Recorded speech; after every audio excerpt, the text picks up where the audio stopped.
Good morning. आज हम unit 5 start कर रहे हैं। यूनिट 3 का जो पोर्शन रह गया है फैमिलीज़ वाला, और यूनिट 4 का जो पोर्शन जिसमें फैमिलीज़ है, वो फैमिलीज़ हम प्रैक्टिकल के साथ साथ पढ़ेंगे, अभी नहीं पढ़ेंगे, ठीक है। जब प्रैक्टिकल करेंगे ना, तो प्रैक्टिकल के साथ साथ हम फैमिलीज़ के बारे में भी डिस्कस करेंगे। उनके एक एग्जाम्पल लेके हम उनको डिस्क्राइब करेंगे। उनके जो फ्लावर है उनका हम डिस्क्राइब करेंगे। तो हम यूनिट 5 स्टार्ट करते हैं, एम्ब्रियोलॉजी।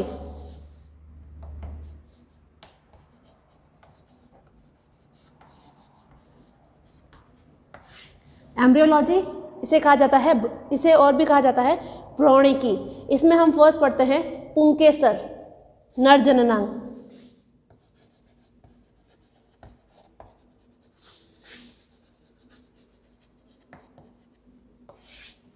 पुंकेसर या नर जननांग की बात करते हैं। पुंकेसर के 3 पार्ट होते हैं। सबसे बाहर की तरफ होता है एंथर, जिसे परागकोश कहा जाता है, और सबसे नीचे कनेक्टिव्स, और उसके नीचे होता है फिलामेंट, जिसे पुतंतु कहा जाता है। पहला क्या होता है, डायग्राम देखें हम।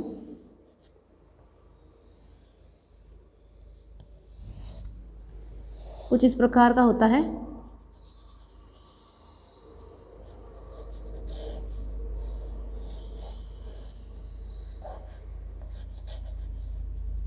ठीक है। इसमें जो ये ऊपर वाला पोर्शन है, इसे कहा जाता है एंथर, या कहा जाता है परागकोश। ये है एंथर, और इन दोनों को जोड़ने के जो टिश्यू होते हैं बीच में, संयोजक टिश्यू, उसे कहा जाता है कनेक्टिव टिश्यू। और नीचे वाला जो फिलामेंट है, इसे कहा जाता है फिलामेंट, या कहा जाता है पुतंतु।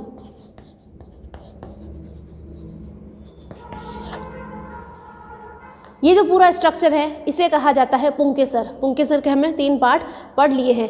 अगर हम जनरली बात करें कि जो पुंकेसर होता है, उसमें क्या होता है, जो परागकोश होता है वो 2 पालियों में डिवाइड होता है। 2 पालियाँ कैसे, ये फर्स्ट और ये सेकेंड, 2 पालियों में डिवाइड होता है। और 2 पालियों, प्रत्येक पाली की अगर बात की जाए, ये जो प्रत्येक पाली है लेफ्ट वाली, अगर इसकी बात की जाए कि इसके अंदर 2 परागकोश होते हैं। क्या होता है, अगर इसका TS काट के देखें तो हमें कुछ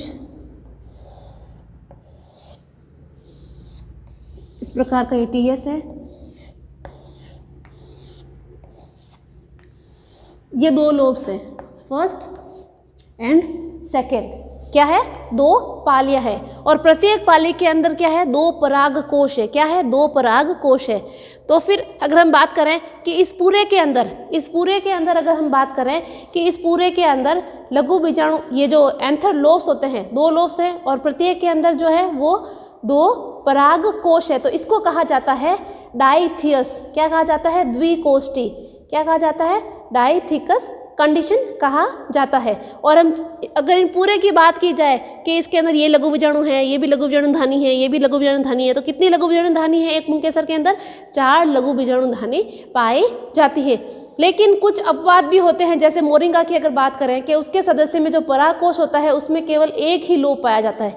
क्या पाया जाता है, एक ही लोब पाया जाएगा। अगर एक ही लोब पाया जाएगा तो उसके अंदर अपने कहा कि प्रत्येक लोब के अंदर क्या होती है, प्रत्येक लोब के अंदर होती है 2 लघु बीजाणु धानी।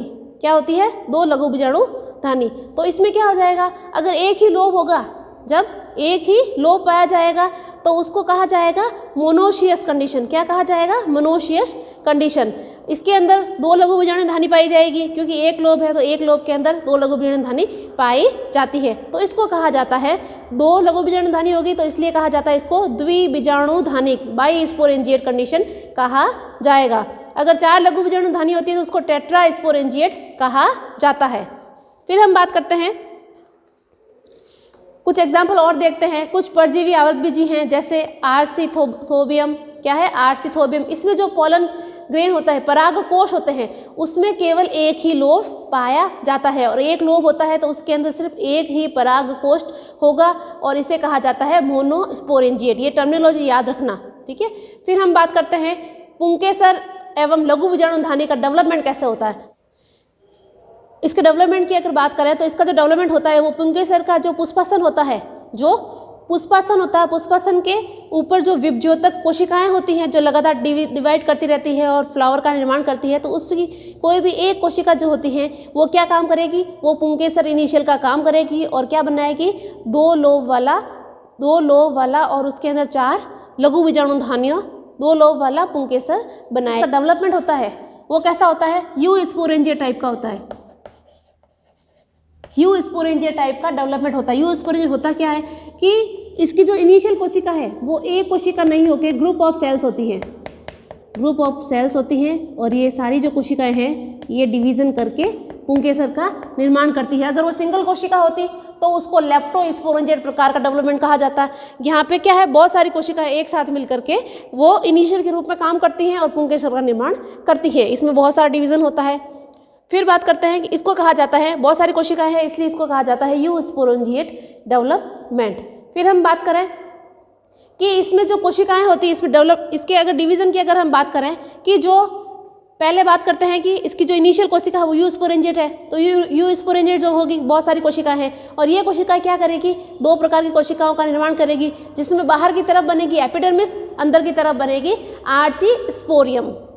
अब हम बात करते हैं डेवलपमेंट, इसको हम फ्लो चार्ट से समझते हैं।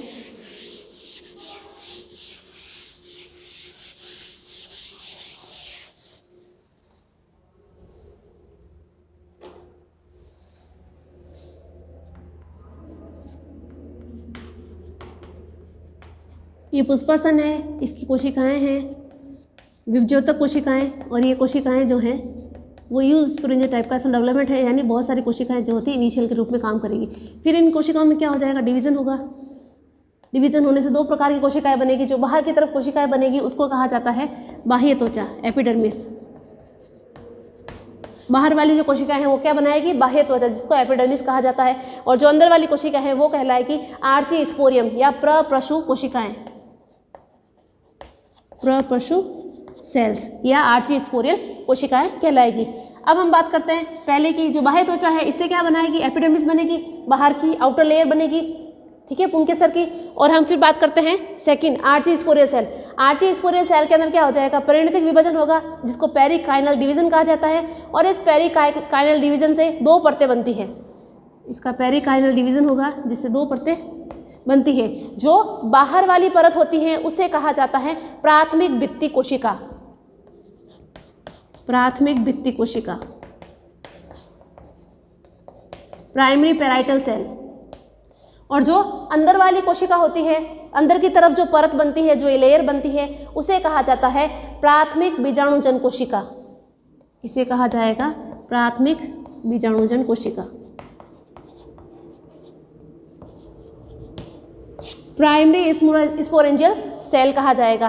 फिर हम बात करते हैं फर्स्ट की, जो बाहर की तरफ जो भित्ति बनी है, प्राइमरी पेराइटल कोशिका बनी है, इसके अंदर डिवीजन होगा। इसके अंदर डिवीजन से इसमें भी वही जो है पेरिकाइनल डिवीजन होगा। और पेरिकाइनल डिवीजन कैसा होता है, जैसे ये कोशिकाएं हैं ऐसे होगा, जिससे 2 लेयर बन जाएगी। इसमें भी 2 लेयर बनेगी, इसमें भी 2 प्रकार का डिवीजन, 2 प्रकार की कोशिकाएं बनेगी। बाहर की तरफ जो बनेगी उसको एंडोथीशियम कहा जाता है, अंदर की तरफ जो बनेगी उसको भित्तीय कोशिका या पेराइटल सेल कहा जाता है।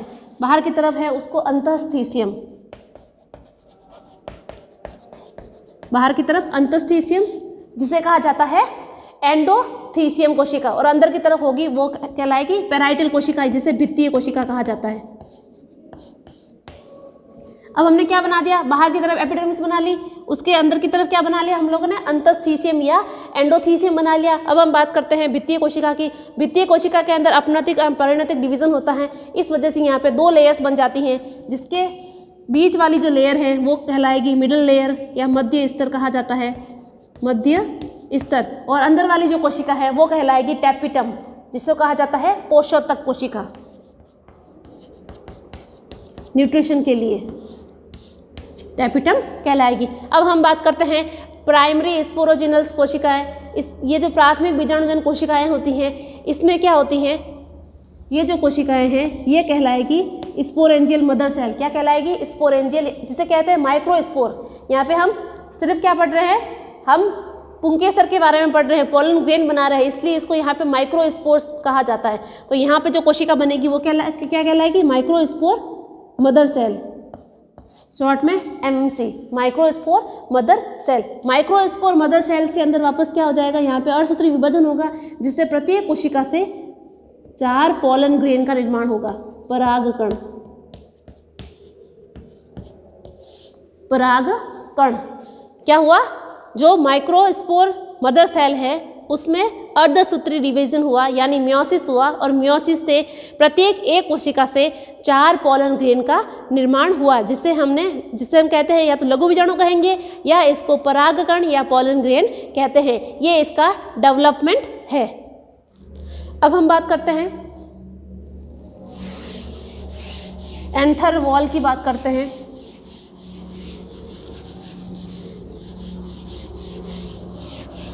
हमने जो एंथर का डेवलपमेंट किया है उसका 1 बाय 1 डिस्कस करते हैं कि इसमें कौन कौन सी परतें पाई जाती है और उनका कार्य क्या क्या है, ये हम डिटेल में पढ़ रहे हैं। सबसे बाहर की तरफ बात करें, एंथर वॉल। एंथर वॉल की बात करें कि जो एंथर की वॉल है वो 4 प्रकार की लेयर्स अपने अभी बनाई थी। तो सबसे बाहर की तरफ होती है वो क्या होती है, एपिडर्मिस, जिसे बाह्य त्वचा कहा जाता है। अंदर की तरफ क्या थी, एंडोथीसियम, जिसे अंतस्थीसियम कहा गया।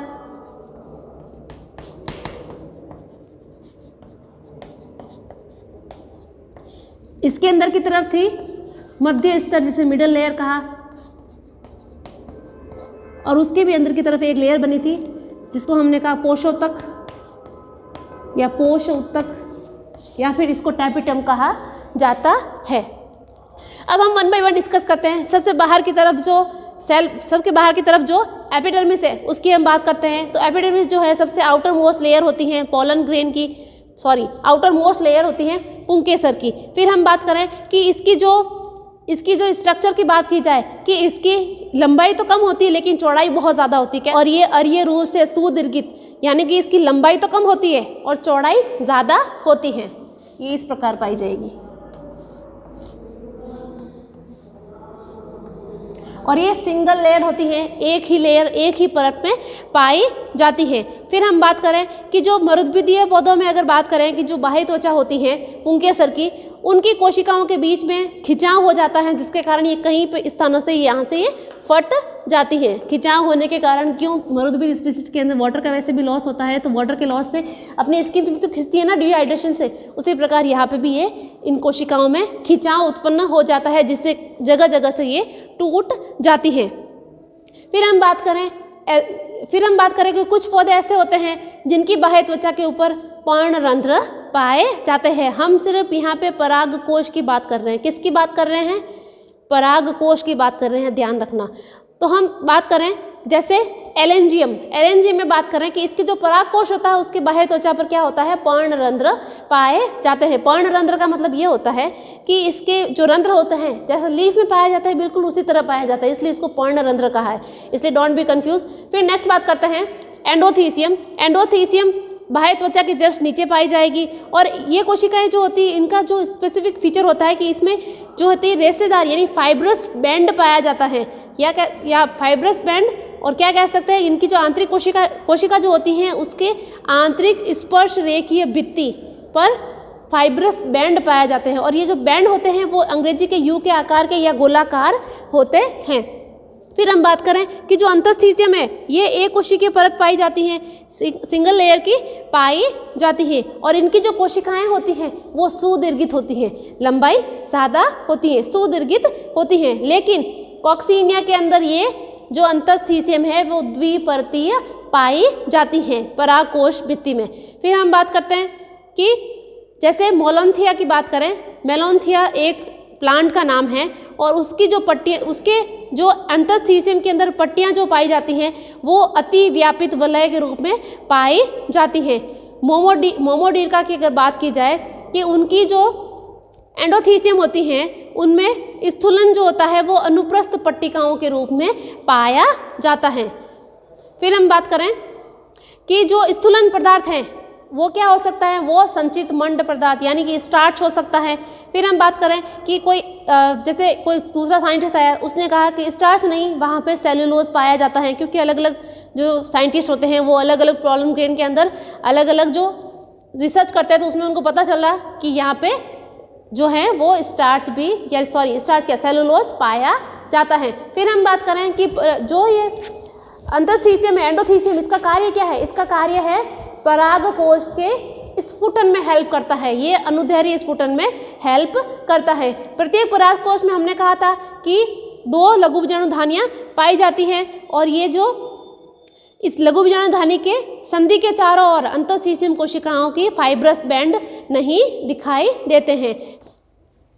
एंडोथीशियम के अंदर जो यू आकार के बैंड पाए जाते हैं और ये क्या करते हैं, ये एंडोथीशियम जो होती हैं आर्द्रताग्राही प्रकृति की होती हैं। क्या करती हैं, वातावरण के अंदर जितना भी जो है मॉइस्चर है उसको ऑब्जॉर्ब करती हैं और ऑब्जॉर्ब करके ये जो होती है फूल जाती हैं, कोशिकाएं फूल जाती हैं, जिससे परागकोश का दबाव पड़ता है। दबाव पड़ने से ये बाहर पराग जितने भी पॉलन ग्रेन हैं अंदर वो बाहर की तरफ आ जाते हैं। फिर हम बात करें नेक्स्ट कि हाइड्रोकैरिडेसी जो फैमिली के मेंबर्स हैं उसकी जो एंडोथीशियम है उसमें जो रेशेदार पट्टिकाओं का स्थूलन जो होता है वो यहाँ पे नहीं पाया जाता है। इसके अतिरिक्त एनोना, म्यूजा, आइपोमिया ये जो एक्वेटिक प्लांट्स हैं इसके अंदर भी अंतःस्थीशियम कोशिकाओं में रेशेदार स्थूलन नहीं पाया जाता है।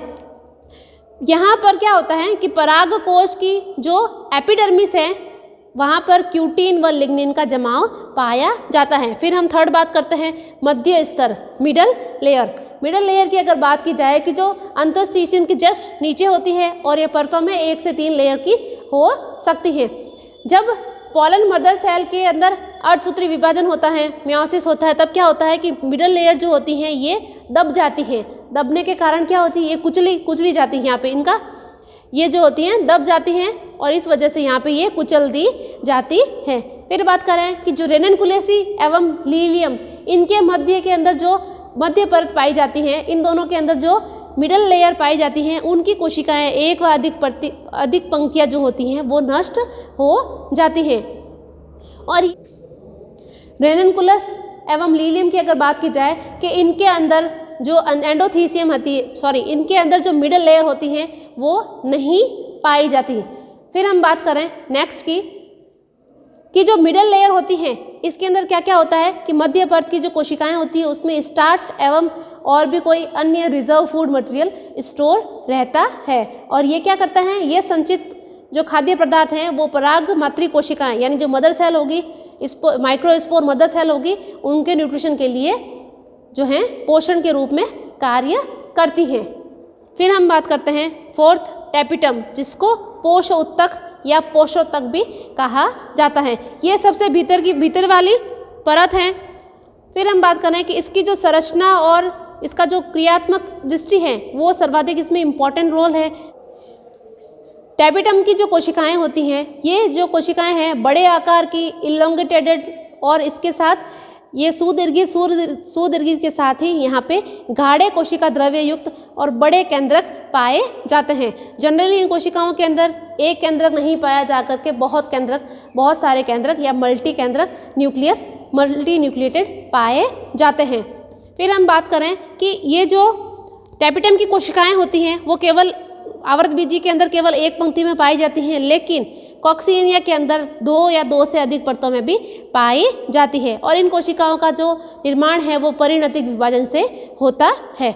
ये परिधि से केंद्र की तरफ फैली हुई रहती हैं और इसके जो जीव द्रव्य होता है, साइटोप्लाज्म होता है, उसके अंदर जो है वो रिजर्व फूड मटेरियल पाया जाता है। उसी के साथ साथ यहाँ पे पिगमेंट्स भी पाए जाते हैं। एग्जाम्पल की अगर बात की जाए कि सेब की जो टैपिटम कोशिकाएं हैं उसके अंदर लाल रंग का वर्णक पाया जाता है, एनीमोन के अंदर बैंगनी रंग का वर्णक पाया जाता है। फिर जो टैपिटम की जो कोशिकाएं होती हैं उसमें डाइमॉर्फिक भी पाई जाती हैं, द्विरूपी पाई जाती हैं, द्विरूपी टैपिटम कोशिकाएं पाई जाती हैं। और परागकोश के जो संयोजी उत्तक हैं, परागकोश का जहाँ पे हमने बात की ऐसे ये बनाया था हमने इस प्रकार डायग्राम, यहाँ पे था संयोजी उत्तक, ठीक है। तो ये जो संयोजी उत्तक है उन संयोजी उत्तक की तरफ क्या होता है, टैपिटम की कोशिकाएं जो अन्य कोशिकाओं की तुलना में अधिक बड़ी होती हैं, ये अधिक बड़ी। इस तरफ अगर बात करें तो यहाँ की जो कोशिकाएं हैं वो ज़्यादा बड़ी रहेगी और इसके ऑपोजिट साइड की जो कोशिकाएं हैं वो छोटी रहेगी। जो ज़्यादा बड़ी कोशिकाएं होती हैं उन कोशिकाओं को कहा जाता है सी टैपिटम। क्या कहा जाता है? सी टैपिटम। और इसके ऑपोजिट साइड में जो प्राथमिक भित्ति कोशिकाओं से निर्मित होती हैं वो टैपिटम की कोशिकाएं, उनका आकार छोटा होता है, इसलिए उनको पी टैपिटम कहा जाता है। इसको कहा जाता है सी टैपिटम, और ये जो कोशिकाएं पतली हैं उनको कहा जाता है पी टैपिटम। फिर हम बात करें कि जो माइक्रोस्पोर मदर सेल होती हैं उन कोशिकाओं में असूत्री विभाजन होता है। उसी के साथ साथ टैपिटम की जो कोशिकाएं होती हैं उसके केंद्रक में भी विभाजन होता है, जिससे क्या होता है कि एक टैपिटम की जो कोशिकाएं हैं वो मैच्योर होती है, उसके अंदर बहुत सारे न्यूक्लियस का निर्माण जो है वो हो जाता है। परंतु आर्किडेसी और कुकुरबिटेसी कुल की अगर बात की जाए, जैसे इसके एग्जाम्पल है जैसे मेलोन्थिया में बात की जाए कि मेलोन्थिया के अंदर टैपिटम कोशिकाएं हैं वो एक केंद्र की पाई जाती हैं, और जनरली क्या होता है ये बहु केंद्र की टैपिटम की कोशिकाएं पाई जाती हैं, जिसके अंदर क्या होता है न्यूट्रिशन होता है। किसके लिए होता है? ये पोलन जो मदर सेल हैं, माइक्रोस्पोर मदर सेल है, उनके लिए न्यूट्रिशन होता है। अब बात करें कि टैपिटम की जो कोशिकाएं होती हैं वो दो प्रकार की होती हैं। टैपिटम की जो कोशिकाएं हैं वो दो प्रकार की होती हैं। फर्स्ट होती है अमीबीय, जिसे अमीबॉइड कहा जाता है, एंड जो सेकंड है वो होती है ग्रंथिल या श्रावी, जिसे ग्लैंड्यूलर कहा जाता है।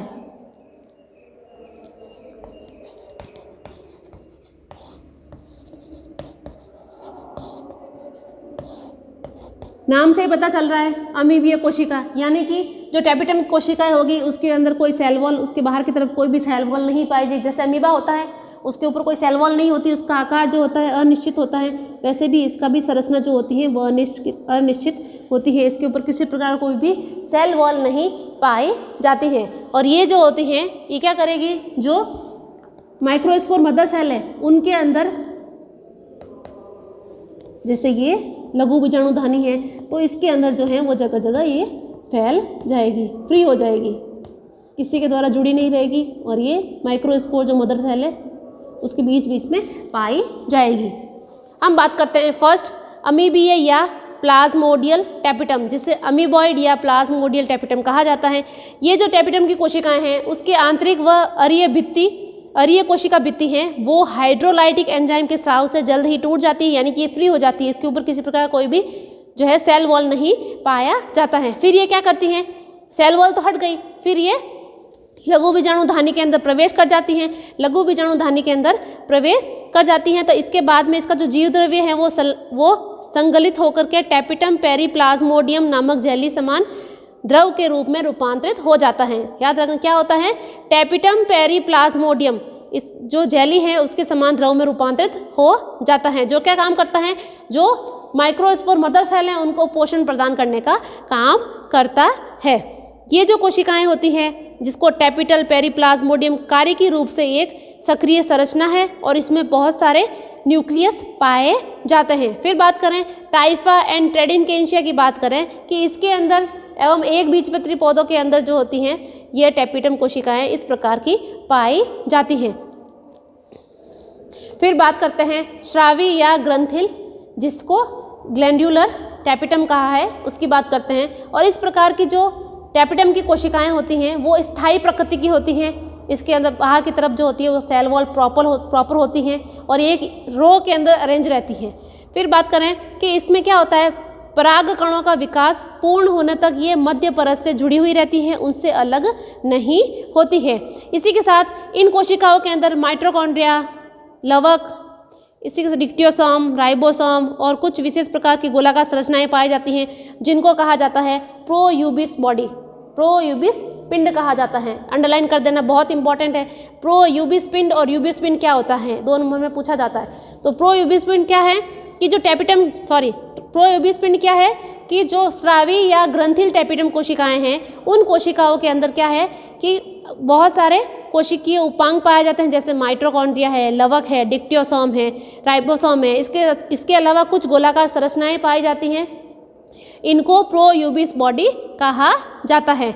फिर बात करें कि तो बीजाणुजन कोशिकाएं होती हैं, माइक्रोस्पोर मदर सेल होती हैं, इनकी अवस्था में टैपिटम की जो भित्ति होती हैं वो अत्यंत पतली होती हैं ताकि न्यूट्रिशन जो है वो भित्ति को पार करके आराम से माइक्रोस्पोर मदर सेल को मिल सके। फिर बात करें कि जो बीजाणु मातृ कोशिकाएं हैं उसमें अर्धसूत्री विभाजन प्रारंभ हो जाता है और उसी के साथ साथ जो है वो टैपिटम की जो कोशिका भित्ति होती है वो भी मोटी हो जाती है, क्योंकि जैसे जैसे डेवलपमेंट हो जाता है वैसे वैसे उसको ज़रूरत भी कम महसूस होती है, इस वजह से वो मोटी भित्ति स्रावित कर लेती हैं। फिर बात करें कि जो प्रोयूबिस बॉडी होती है, प्रोयूबिस या प्रोयूबिस जो पिंड होते हैं, पिंडों की सतह पर स्पोरोपोलिन नामक पदार्थ का जमा हो जाता है, इसे कहा जाता है यूबिस पिंड।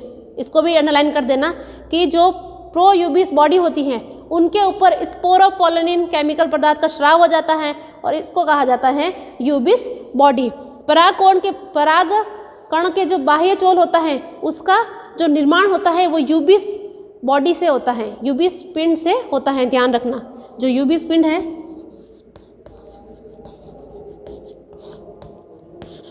जो पोलन ग्रेन की बाह्य त्वचा होती है उसका निर्माण यूबिस पिंड से होता है। इसलिए कहा जाता है कि पराग कण जो होते हैं उसके बाहर की त्वचा जो होती है वो स्पोरोपोलिन की बनी हुई होती है।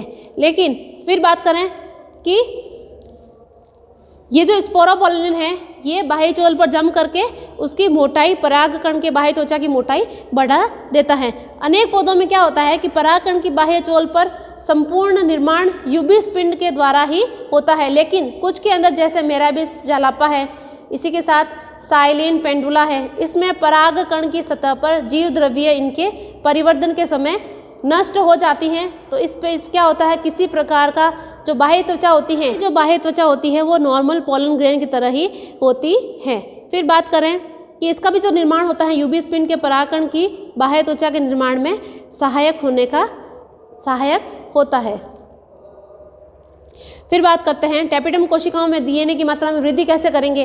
तो टैपिटम कोशिकाओं की जो डीएनए की कंटेंट में वृद्धि करने के लिए 4 प्रोसेस है। फर्स्ट जो प्रोसेस है वो है मल्टी न्यूक्लिएटेड कंडीशन।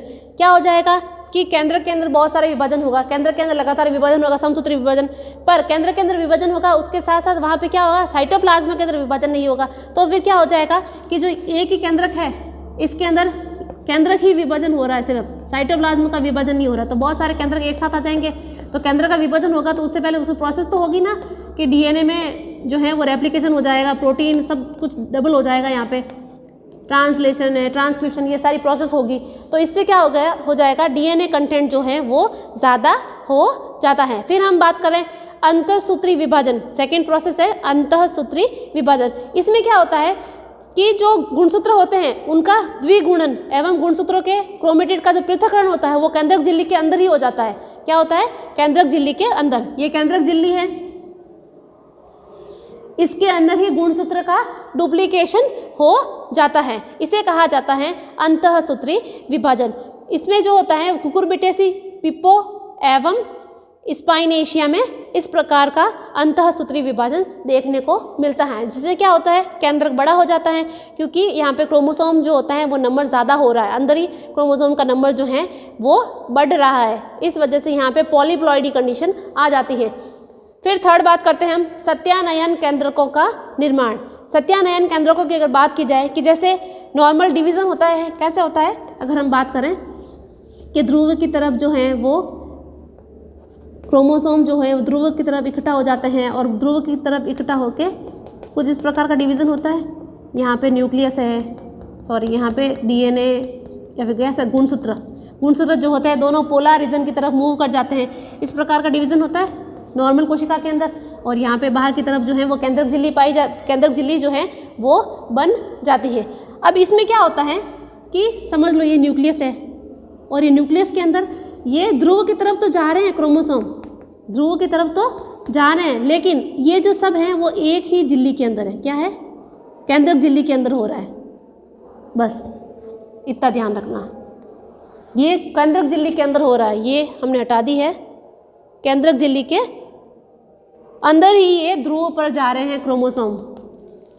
तो इससे कहा जाता है सत्यानयन केंद्रकों का निर्माण। और इस वजह से भी जो है वो पॉलीप्लॉइडी है, बहुत सारे न्यूक्लियस एक ही कोशिका के अंदर, या फिर कह सकते हैं कि डीएनए के कंटेंट में वृद्धि होती है। एग्जाम्पल की बात की जाए कि प्रत्यानयन केंद्रकों का जो निर्माण होता है वो लीलियम कैनाडेंस के अंदर होता है। फोर्थ बात करते हैं बहुपट्टता या पॉलिनिटी अवस्था। इसमें अगर बात की जाए कि इसमें जो गुणसूत्र के जो 2 क्रोमेटिड्स होते हैं, गुणसूत्र के जो 2 क्रोमेटिड्स होते हैं, इसमें क्या होता है कि कुछ पादप के अंदर जो टैपिटम की कोशिकाएं होती हैं उसमें गुणसूत्र के 2 या 2 से अधिक क्रोमेटिड बन जाते हैं। इस वजह से भी वहाँ पे जो डीएनए कंटेंट है वो ज़्यादा हो जाता है। अब हम बात करते हैं टैपिटम के कार्य। वेरी इंपॉर्टेंट है, ध्यान रखना टैपिटम के कार्य। ये जो टॉपिक पढ़ रहे हैं ये बेसिक है।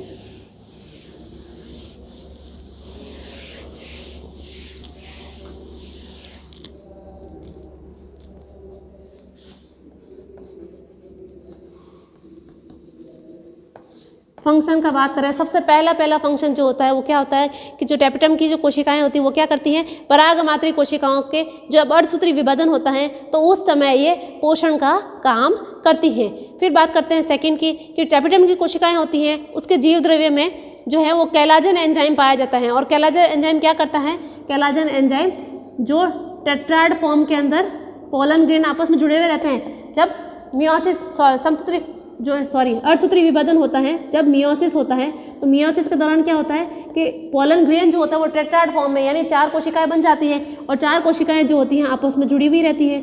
तो इनको अलग करने का काम जो है वो कैलोजन करता है। और कैलोजन कहाँ पाया जाता है, कैलोज जो होता है वो पाया जाता है टैपिटम की कोशिकाओं के अंदर, जिसके कारण क्या होता है कि ये जो 4 कोशिकाएं हैं, 3 ही दिख रही है, एक इसके पीछे की तरफ है, जो 4 कोशिकाएं हैं वो सेपरेट हो जाती हैं।